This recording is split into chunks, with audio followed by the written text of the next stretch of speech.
Hello everyone, this is Karen from Kaszazz at Frosty Hollow. Today I'd like to show you a technique that will help you to expand the use of your embossing folders. The most common use of an embossing folder is to emboss a pattern into a card or paper, giving a raised effect. But today I'd like to show you how to stamp with your embossing folders and use distress paint to give you a lovely effect like this. With an embossing folder, you will normally have two sides. On the inside, you'll have a debossed side where the pattern is below the surface of the folder, and then a raised side, and that's what we'll be using today. With your distress paints, you need to give them a good shake before you use them. You can hear there's a small ball in the bottom, and that disperses the pigment throughout the paint. When you've given it a shake, you just press the top down, releasing the valve, and then it's ready to use. You just need to dab over the raised parts of your embossing folder. Don't have to be too careful. Just go here and there, dabbing on parts of the raised pattern. When you think you've got enough of one colour, get the other colour going,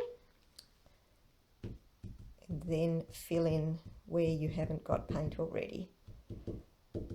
Try not to be too heavy-handed, but you also need to get enough paint on there to cover all of the pattern. Don't worry too much if you get any paint in the where the pattern isn't. That'll just add to the effect afterwards. Once you've used the paint, just check, place it over a sheet of white or hold it up to the light to make sure that you've covered all of the pattern that you want to stamp. Next, we're going to give it a bit of a spray with a pearl mist that's been made up using the Perfect Pearls powder and some water in a mister bottle. You just need to give that several spritzes so that all of the paint is covered with the pearl mist. And then we're going to place a piece of cardstock onto the surface of the paint. Then we'll close up the embossing folder, and to transfer the paint onto the card, you're just going to roll gently with a brayer, rolling out from the middle to the sides. Then open up the embossing folder carefully and pull up your painted background. There we go. Now the fun doesn't stop there. We'll just put that aside to dry. Without adding any more paint, you're just going to give the folder another spray with the pearl mist, and then use another piece of card to get a second impression. Once again, close it up,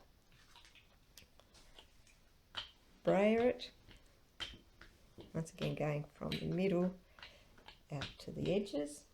Open it up, and you'll find you'll have another background image that is less colour in it, but once again a very useful background that you can use.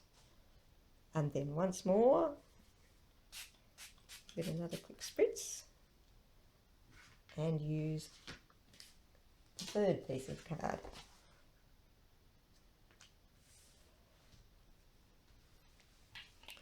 Brayer it out. This will give a much lighter effect. So this is basically your third generation of the stamped background.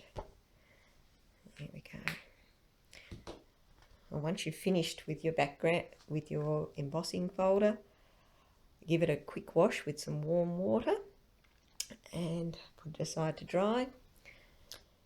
Here are the 3 generations of our stamped butterfly backgrounds. Now that they're dry, if I hold this up to the light, you may be able to see a little bit of the shimmer that has been given to it by the Perfect Pearl spray that we used over the paint. Here is a set of 3 cards that I've made using the backgrounds from this technique. If you would like to learn any more about this technique, or to order any of the products that I used today, or to book into a workshop to make the cards, please contact me. I've got my details shown below. Thanks for watching. I'll look forward to sharing some creative fun with you soon. Bye for now.